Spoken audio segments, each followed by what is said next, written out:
दुनिया तक पर टॉप 5 में देखिए। नेपाल ने संयुक्त राष्ट्र की सुरक्षा परिषद के लिए भारत की स्थायी सदस्यता का समर्थन किया है, जिस पर चीन ने नाराजगी जताई है। भारत और नेपाल की छठी ज्वाइंट कमीशन मीटिंग के लिए नेपाल के विदेश मंत्री प्रदीप ग्यावलिक दिल्ली आए थे, जहां उन्होंने भारत के विदेश मंत्री एस जयशंकर के साथ द्विपक्षीय वार्ता की। इसके बाद नेपाल द्वारा यूएन सिक्योरिटी काउंसिल के लिए भारत की स्थायी सदस्यता का समर्थन करने की बात सामने आई, जिसके बाद नेपाल में मौजूद चीन की राजदूत हो यांकी ने शाम को नेपाल के राष्ट्रपति भवन पहुंचकर नेपाल के इस निर्णय पर न केवल आश्चर्य व्यक्त किया, बल्कि इस पर अपनी नाराजगी भी जताई। दूसरे देशों में सबसे ज्यादा प्रवासियों की संख्या के मामले में भारत पहले पायदान पर पहुंच गया है। संयुक्त राष्ट्र की रिपोर्ट के मुताबिक 2020 में देश से बाहर रहने वाले भारतीय मूल के लोगों की संख्या 18 मिलियन यानी 1 करोड़ 80 लाख है।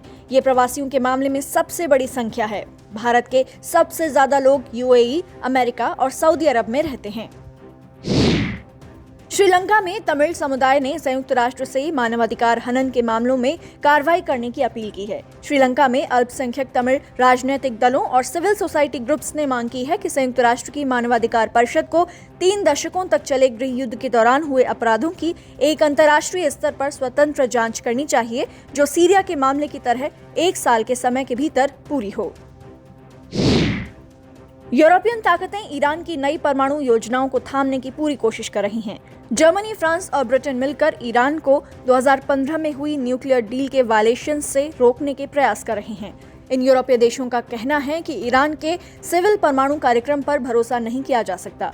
इंटरनेशनल एटॉमिक एजेंसी ने कहा है कि ईरान ने जानकारी दी है कि वो यूरेनियम मेटल के प्रोडक्शन के लिए इक्विपमेंट्स को इंस्टॉल कर रहा है। साथ ही ईरान ने कहा है कि वो संवर्धित यूरेनियम फ्यूल की क्वालिटी सुधारने पर रिसर्च करेगा। फिलहाल यूरेनियम मेटल का इस्तेमाल न्यूक्लियर बॉम्ब बनाने के लिए भी किया जा सकता है और इसके प्रोडक्शन पर रिसर्च उस न्यूक्लियर डील के अनुसार प्रतिबंधित है, जो ईरान ने 2015 में जर्मनी, फ्रांस, ब्रिटेन, रूस, चीन और अमेरिका के साथ की थी।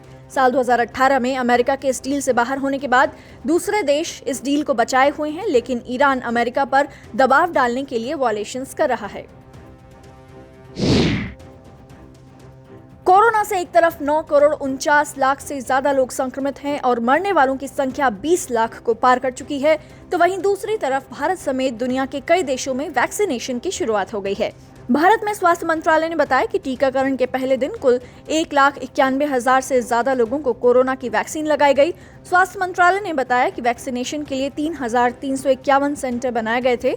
इन वैक्सीनेशन सेंटर्स पर 16,755 लोगों की ड्यूटी तैनात की गई थी। लेकिन नॉर्वे में फाइजर इंक की वैक्सीन लगाए जाने के बाद अब तक नॉर्वे में 29 लोगों की मौत की खबर आई है। उधर नए कोरोना स्ट्रेन के डर से यूके में सोमवार से सभी तरह के ट्रैवल कॉरिडोर बंद किए जा रहे हैं। मीडिया रिपोर्ट्स के अनुसार किसी भी बाहरी देश की फ्लाइट को यूके में प्रवेश करने से पहले कोरोना नेगेटिव रिपोर्ट दिखानी पड़ेगी। उसके बाद ही उसे यूके में एंट्री मिलेगी।